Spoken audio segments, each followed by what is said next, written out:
Cues expert में आप सभी का स्वागत है।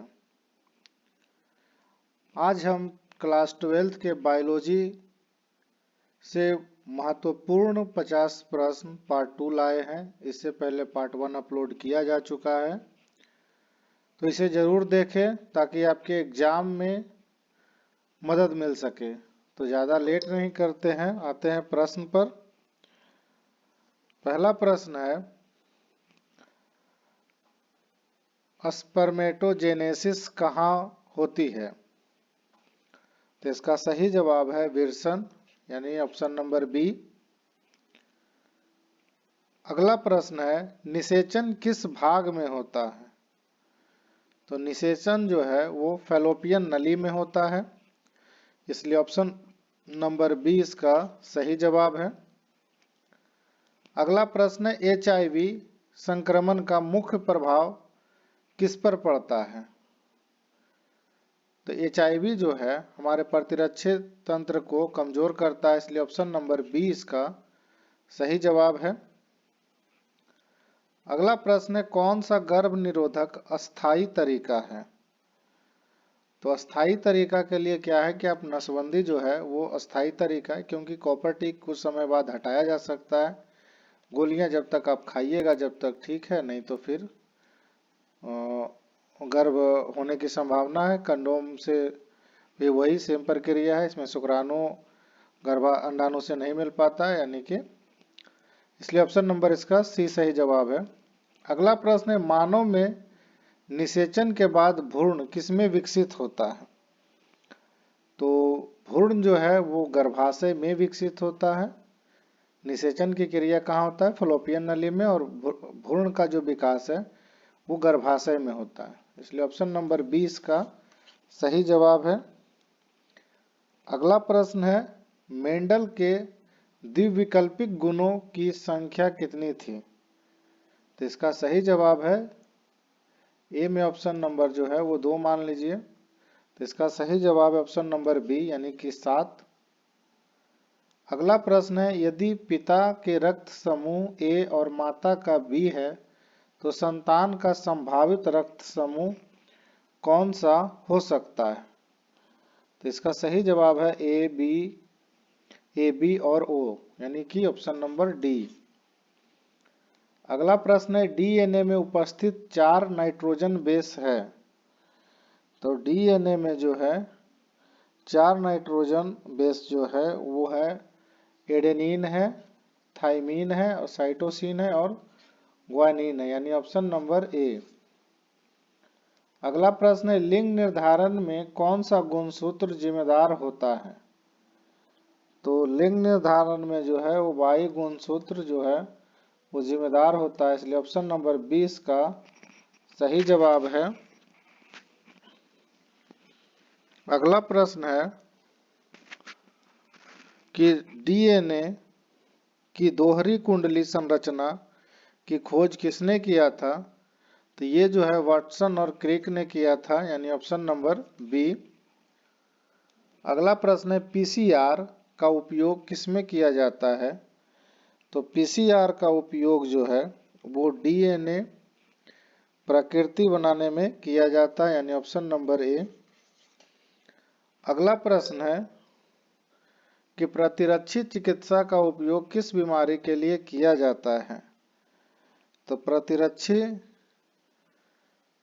चिकित्सा के लिए SCID के लिए किया जाता है, जिसका पूरा नाम होता है सेवर कंबाइंड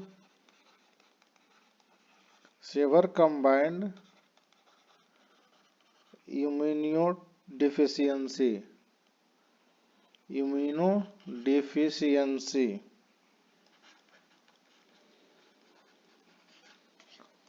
यानी ऑप्शन नंबर डी। अगला प्रश्न है, डीएनए फिंगरप्रिंटिंग तकनीक में किसका उपयोग किया जाता है? तो इसमें जो है पीसीआर का भी किया जाता है, जेल इलेक्ट्रोफोरेसिस का भी किया जाता है, सेंट्रीफ्यूजेशन का भी किया जाता है, यानी ऑप्शन नंबर डी इसका सही जवाब है। अगला प्रश्न है, इंसुलिन का संश्लेषण किस जीवाणु के माध्यम से किया जाता है? तो इसका सही जवाब है ई कोलाई यानी ऑप्शन नंबर सी। अगला प्रश्न है पहला ट्रांसजेनिक पौधा का नाम क्या था। तो पहला ट्रांसजेनिक पौधा जो था वो है तंबाकू यानी ऑप्शन नंबर बी। प्रश्न अगला है कि कौन सा जैव भू रासायनिक चक्र वायुमंडल से संबंधित नहीं है। तो इसका सही जवाब है फास्फोरस चक्र यानी ऑप्शन नंबर सी। अगला प्रश्न है ओजोन परत के क्षरण का मुख्य कारण किस गैस के कारण होता है। इसका सही जवाब है क्लोरोफ्लोरोकार्बन यानी ऑप्शन नंबर सी। अगला प्रश्न है भोजन श्रृंखला में प्राथमिक उपभोक्ता होता है। तो प्राथमिक उपभोक्ता हमेशा शाकाहारी होता है यानी ऑप्शन नंबर ए। अगला प्रश्न है जैव विविधता हॉटस्पॉट की अवधारणा किसने दी थी। तो जैव विविधता हॉटस्पॉट की अवधारणा जो है वो नॉर्मन मायर्स ने दिया था यानी ऑप्शन नंबर ए। अगला प्रश्न है किस प्रदूषक के कारण जल में यूफिकेशन होता है। तो इसका सही जवाब है नाइट्रेट और फॉस्फेट यानी ऑप्शन नंबर ए। अगला प्रश्न है पुष्पी पादपों में दोहरी निषेचन की खोज किसने की थी। तो इसका सही जवाब है स्ट्रासबर्गर यानी ऑप्शन नंबर सी। अगला प्रश्न है मानव शुक्राणु में गुणसूत्रों की कुल संख्या कितनी होती है। तो गुणसूत्रों की कुल संख्या 23 होती है यानी ऑप्शन नंबर ए। अगला प्रश्न है कौन सा हार्मोन्स ओव्यूलेशन को नियंत्रित करता है। तो ओव्यूलेशन को नियंत्रित करता है वो है एलएच यानी ऑप्शन नंबर बी। अगला प्रश्न है किस बीमारी को एसटीडी नहीं माना जाता है। तो इसका सही जवाब है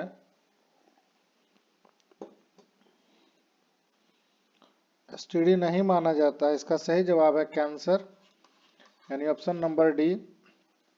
क्योंकि एसटीडी में एड्स सिफिलिस और हर्पिस ये तीनों का जांच होता है, कैंसर का नहीं होता, इसलिए ऑप्शन नंबर डी है। क्लोनिंग में प्रयुक्त पहला स्तनधारी प्राणी कौन था। तो इसका सही जवाब है डॉली भेड़। अगला प्रश्न है वंशागति की इकाई किसे माना जाता है। तो वंशागति की इकाई जो है जीन को माना जाता है यानी ऑप्शन नंबर बी इसका सही जवाब है। अगला प्रश्न है डीएनए प्रतिकृति की दिशा होती है। तो डीएनए प्रतिकृति की जो दिशा है वो 5-3 है यानी ऑप्शन नंबर बी। अगला प्रश्न है आरएनए में कौन सा बेस उपस्थित होता है जो डीएनए में नहीं होता है। तो इसका सही जवाब है यूरासिल यानी ऑप्शन नंबर डी। अगला प्रश्न है हेमोफीलिया रोग किससे संबंधित है। तो हेमोफीलिया रंग जो है हीमोफीलिया है, हीमोफीलिया इसमें रक्त का न जमना होता है यानी ऑप्शन नंबर बी। अगला प्रश्न है निषेचन के बाद बनने वाली कोशिका पहली कोशिका को क्या कहा जाता है। तो इसका सही जवाब है युग्मनज यानी जाइगोट। अगला प्रश्न है कि रिस्ट्रिक्शन एंजाइम का उपयोग किसके लिए किया जाता है। तो रिस्ट्रिक्शन एंजाइम का जो उपयोग है वो डीएनए काटने के लिए किया जाता है यानी ऑप्शन नंबर ए। अगला प्रश्न है किस तकनीक का उपयोग डीएनए के विश्लेषण के लिए किया जाता है। तो डीएनए विश्लेषण के लिए पीसीआर किया जाता है यानी ऑप्शन नंबर ए। अगला प्रश्न है हाइब्रिडोमा तकनीक का उपयोग किसमें किया जाता है। तो हाइब्रिडोमा तकनीक का उपयोग जो है मोनोक्लोनल एंटीबॉडी बनाने में किया जाता है यानी ऑप्शन नंबर ए।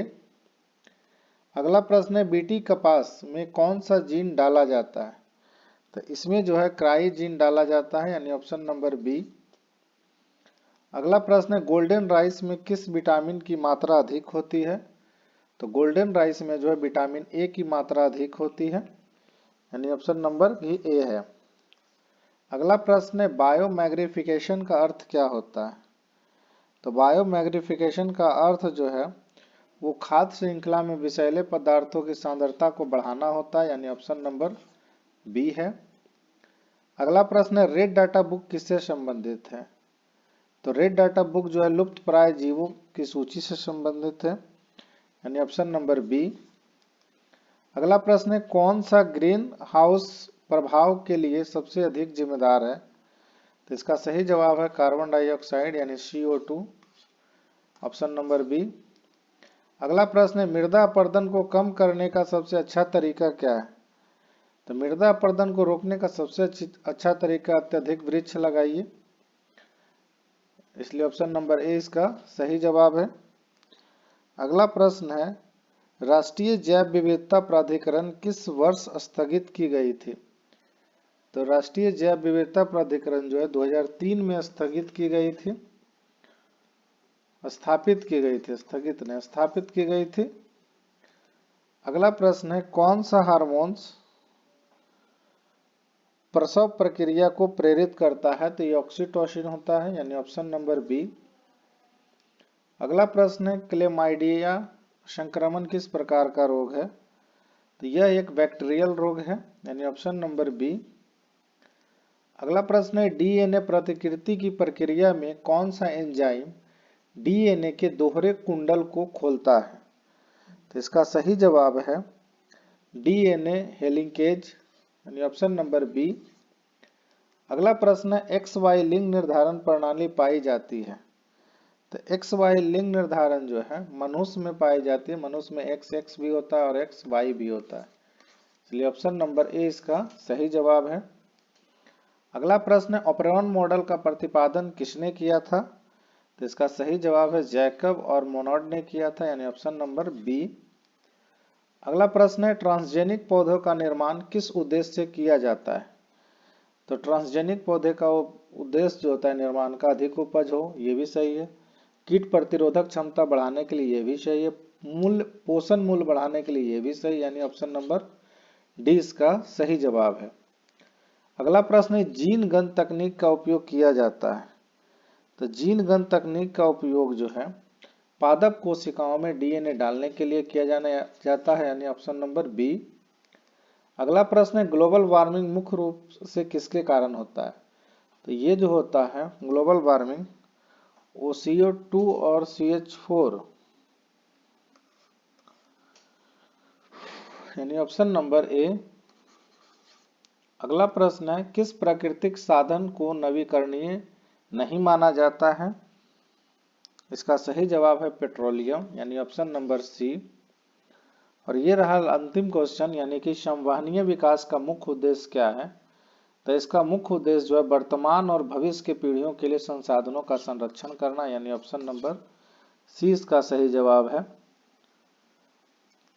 वीडियो को पूरा देखिए, लाइक करिए, शेयर करिए, कमेंट करिए और चैनल को सब्सक्राइब करिए।